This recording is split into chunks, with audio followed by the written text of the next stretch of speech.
Welcome to the week ahead. This is Ibrahim Sani. We're doing this live. Of course, this show talks about some of the items that will take place next week. And while we have sorted out some of the key items that will take place next week, we have to start with the big story, which is, of course, interstate travel.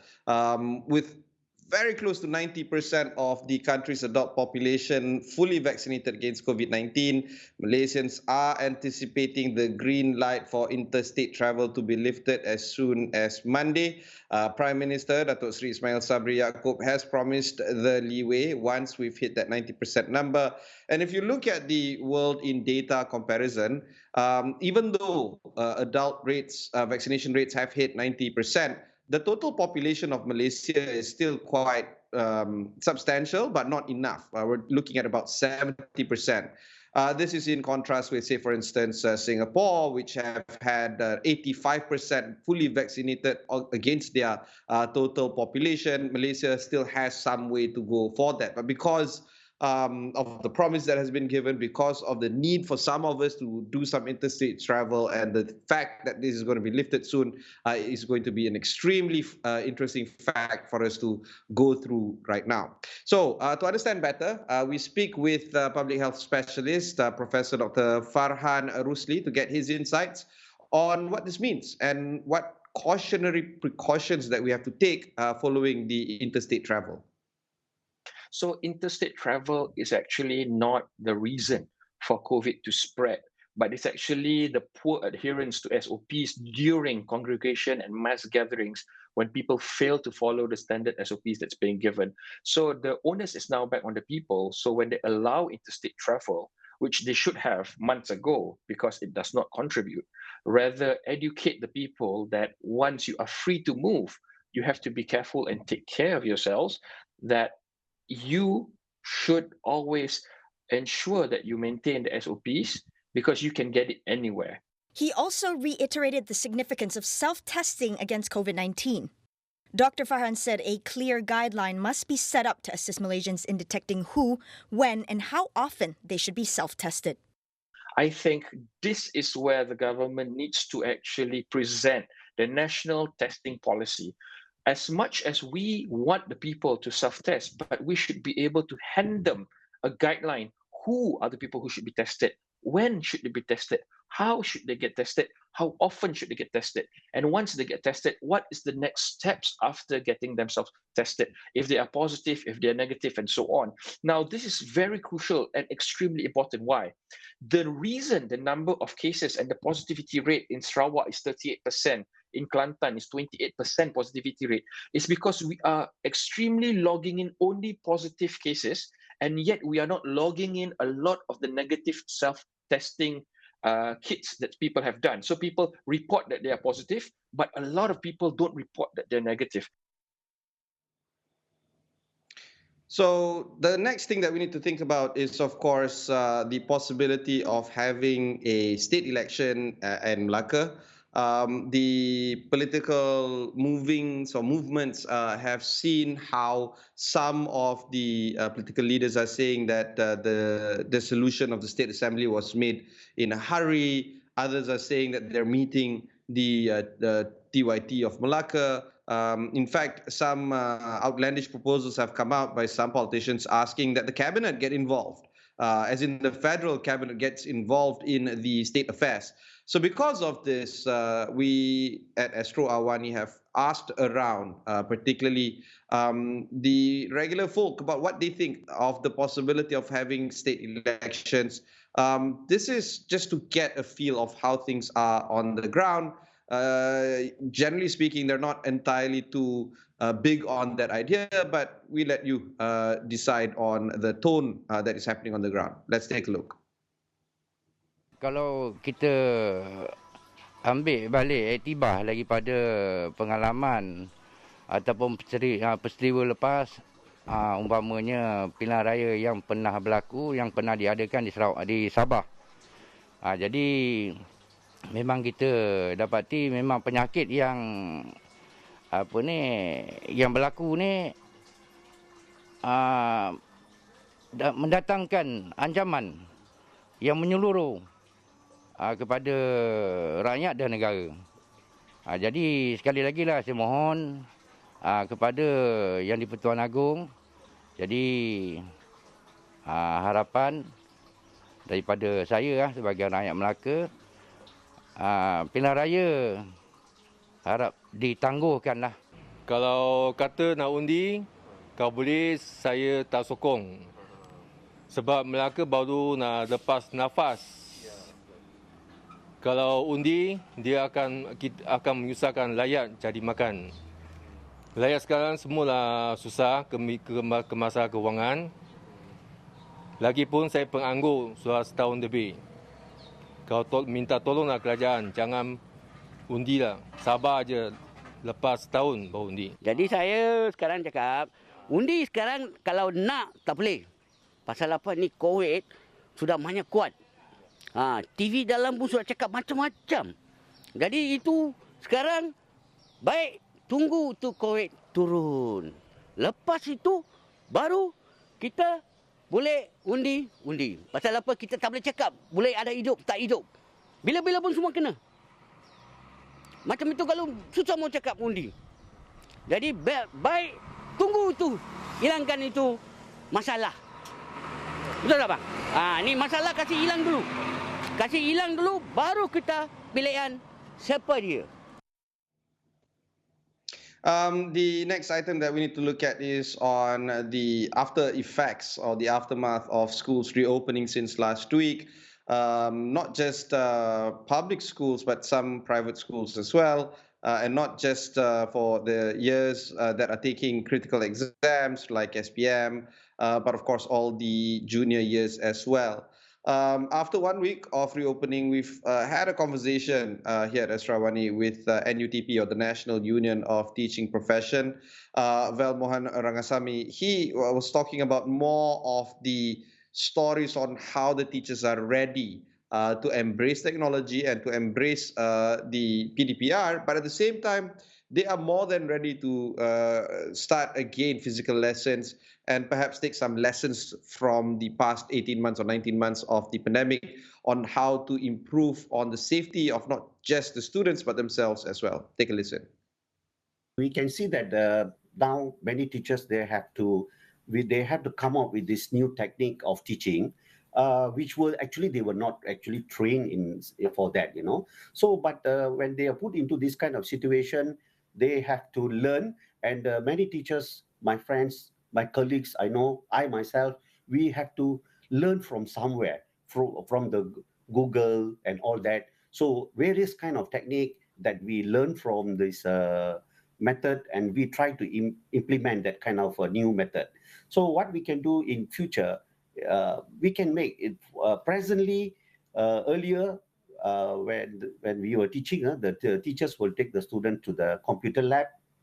But now I think if we have a projector in every classes in the school, probably the teacher can, you know, continue with this kind of new method. So we teachers have done already learn how to use a lot of online method, and then Google Meet and all that. So they can continuously try to apply this, like the other country, they already a little bit advanced. He said that disruption of the education system following the COVID-19 pandemic calls for more efforts to help teachers and educators to be up to date. This is something very new to in the education system for all the teachers. Probably the government can, you know, the education department can start giving teachers exposure to this kind of new methods of teaching through online and all that, so that in future we can implement this kind of teaching when it is necessary, and to make the education more interesting. So in the upcoming week, a lot of conversations are going to be focused on the budget 2022 that is expected to be presented on October 29th. It's a Friday. And of course, some segments of the business community are also saying whether or not this is going to tie in nicely with the 12th Malaysia Plan that the Prime Minister has introduced a few weeks back. We speak to the SME Association President, Dato' Michael Kang, about this. And he argues that it can be realized, both the aspirations and desires of the 12th Malaysia Plan in the context of Budget 2022, but if and only if the government ensures that all allocations that are given to this segment is being executed well. Here's Datuk Michael Kang. Yes, for the past few Malaysia plan, government did a lot of very good plan, a lot of very good program, but did not outreach to the SME, did not reach out down to the MSME. So that's why I say, if government can work together with the industry, with the industry association, I think we can outreach down to every single SME in the country, so that we can build them from MSME. We can make a capacity building to every single MSME in the country. We'll bring them out so that we can help them to achieve their target. The problem is what we face is the execution. So the very important, we always say that, every plan, there's very, very fantastic, very good, all the plan, but we need the execution. We need to put into the right direction, the execution way to do it, so that they have to work with the industry, they have to work with the right people, right target, so that the Malaysia plan is achievable. Under the 12 MP, the government is targeting to increase the contributions of MSME to 45% of GDP, up from 38.2% last year. Like what we say, on the GDP contributions, SME GDP contribution, we are targeting about the 40% during 42% in rancangan number 11. For number 12, we are looking now 42, but we only achieved 40%. So now we're looking at about 45%. So include the export. So export, we're supposed to achieve 22%, but we are until today, for SME only achieve 19, or maximum is until 20%. Why we did not achieve? Because we did not put in our target. So now this another 5-year plans in 2025, we're looking at 25% export. Therefore, it is vital that the ambitions outlined in the 12 MP are executed efficiently so that the targets can be realized. Also, we don't know whether the Pandora Papers are still going to be discussed in the upcoming week, but it's worth noting that some prominent names have been mentioned, including that of the Finance Minister, Tun Daim, and many others. Having said this, the Finance Minister, Tengku Datuk Safrul, has said in the Dewan Rakyat that the existing laws in this country does allow for anyone to open up offshore accounts, provided that they pass the necessary approval processes. Here is the Finance Minister. He said anyone who wants to open up such accounts must go through the due diligence process under the Anti-Money Laundering, Terrorism Financing and Proceeds of Unlawful Activities Act and other related legislations. He was responding to a question from Bagan MP Lim Guan Eng on revelations made in the Pandora Papers expose, which alleges that a number of high-profile Malaysians have deposited their money overseas, including former Finance Minister Tun Daim Zainuddin, former Prime Minister Datuk Sri Najib Razak and Zarful himself. Meanwhile, Deputy Finance Minister Muhammad Shahar Abdullah said that the Finance Ministry will investigate the alleged involvement of local funds deposited overseas only if regulations were breached. A massive data leak dubbed the Pandora Papers revealed yesterday that hundreds of world leaders have been stashing millions of dollars offshore. We'll go for a short break. When we come back, we'll discuss a little bit more on the week ahead.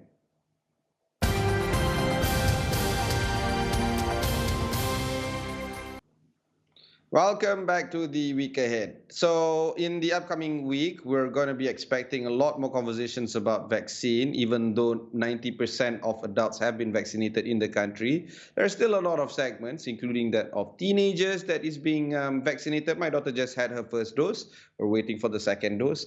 But of course, pregnant women, whether or not they are at a higher risk from COVID-19 and whether or not the vaccination is safe for them. So these concerns have been going on for quite a bit, and because of that, the AWANI Tonight team has spoken to Dr. Sumitra Devi Valyapan on this and whether or not the conversation needs to be carried on, and whether or not if you're pregnant or if you're planning to be expecting, Are vaccinations safe for you? This conversation will definitely capture the imagination on the week ahead. So here is Dr. Sumitra Devi Valepan. Pregnant women are susceptible to COVID-19 infection throughout their pregnancy, but especially so in their late second trimester and their third trimesters of pregnancy. They have a higher risk of needing hospital admission, getting admitted to ICU, needing ventilatory support or breathing support. They also have a higher risk of needing to terminate their pregnancies prematurely.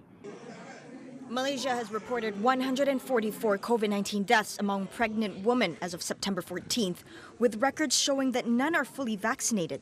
News that maybe vaccination might actually cause miscarriages or cause abnormal development of their fetuses or cause stillbirths. However, this has all been debunked, and what we actually know, the data actually shows that pregnant women who have not been vaccinated but get the COVID-19 disease are the ones who are actually at higher risk of having miscarriages or abnormal fetal growths or stillbirths in pregnancy. Dr. Shumitra emphasized the role of healthcare personnel in advocating for vaccination among pregnant women and the importance of unbiased, accurate, and up-to-date information on COVID-19 vaccines. Now, in Malaysia, every pregnant woman has easy access to healthcare and a trusted source, namely in the form of a doctor or a midwife, be this in the private or the government setting. And these healthcare personnel are the best advocates, and they should be able to provide our pregnant women with accurate, unbiased, and most importantly, the most up-to-date data or information on COVID-19 and its vaccination. We need to empower our mothers with the information, with the correct information that COVID-19 vaccination is the best way to protect themselves, their babies, and their families. We also need to emphasize the fact that contracting COVID-19 is much more dangerous than any side effects that getting the COVID-19 vaccination that they may worry about. Studies have also shown that mothers who are vaccinated with the COVID-19 vaccines may pass on some antibodies, which is protective to their newborn through the placenta as well as through their breast milk. On top of this, the conversation of the vaccine on booster shots or third doses are now in focus. We've seen how the special address made by the Singapore PM was talking about living with COVID. He was talking about booster shots being made readily available to its citizens the moment it is made available to them. And of course, in Malaysia, our vaccination rates, like I said earlier, while it's high, it is not sufficient for us to actually enjoy that kind of relaxation of our SOPs just yet. Therefore, the conversation must revolve around booster shots, the type of it, the type of levels of efficacy of it. All this will capture the imagination of us in the week ahead. So at Astro AWANI, we've spoken to, yet again, Professor Dr. Farhan Rusli on this and whether or not we have done enough to actually understand a little bit better about the types of vaccine efficacies and mixing and matching the type of booster shots against the ones that you originally got for the first and second dose. Here is Dr. Farhan Rusli on the matter. Now, when we talk about booster doses or third doses, we can look at our northern neighbors, which is Thailand. And the reason why they actually explored this was because they found a lot of breakthrough infections when some of their healthcare staff were actually infected after getting the 2 doses of Sinovac. And they followed up and they actually found that the antibodies after a certain time actually reduced. And what they came up with was to see if they could boost the immune response by administering other types of vaccines, which was different than the base vaccine. Health Minister Khairi Jamaluddin said Malaysia will proceed with a heterologous vaccination plan or mix and match approach for the COVID-19 booster shots beginning this month. Dr. Farhan said this technique has been proven to increase antibody counts based on research conducted by other countries. A mixed combination of vaccines where the first dose was actually Sinovac or AstraZeneca, and in particular AstraZeneca as the first dose and Pfizer for the second dose, the antibody count was up to about 2,200 in the study that I found. And this was different in comparison to 2 doses of Sinovac, which only had about 164. So you can see that there is exponential increase in the number of antibodies that actually is being developed when you use different types of vaccination, or we call heterologous mix. He added that it is important to ensure the country has enough booster doses of certain types of vaccines and prioritize those who are vulnerable.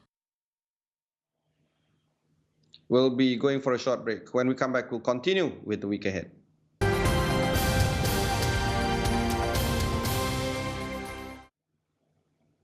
Welcome back to the week ahead. This is more of an awareness reach out campaign because more and more Malaysians are being diagnosed with cancer every day. And even with more awareness being made around cancer, the number of cases that have been detected at early stages versus advanced stages has actually been declining. And therefore, it's important for us to get tested and see if we can detect cancer at an early stage.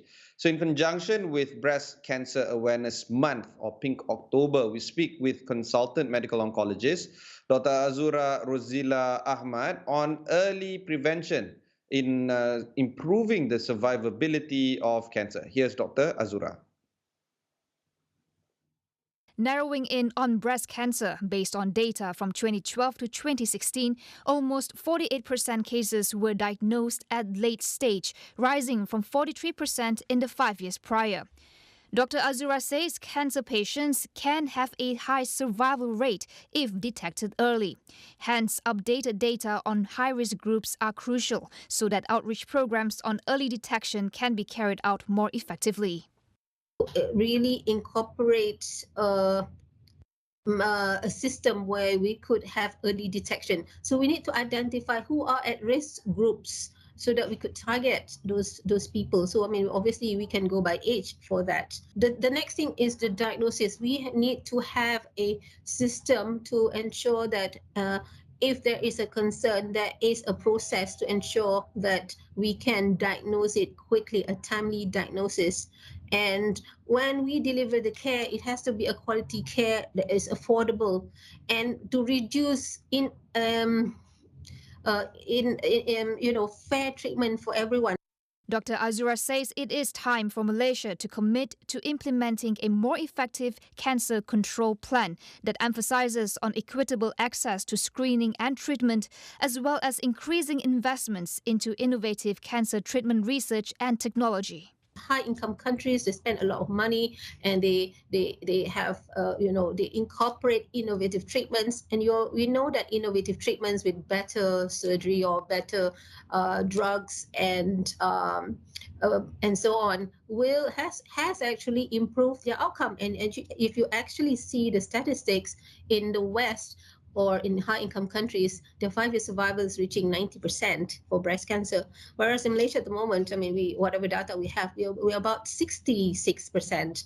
So, I mean, it is a population, it is, you would question where we got the data from, but we know in our heart that we need to do more. We have to embrace innovation, but of course, it is at a cost, and I don't think any health system could sustain, especially ours, who is, recovering after COVID-19 pandemic. So we need to find a way of sustainable, affordable healthcare to ensure that our population is well looked after. That's it for the week ahead. My name is Ibrahim Sani. Catch you in the next one.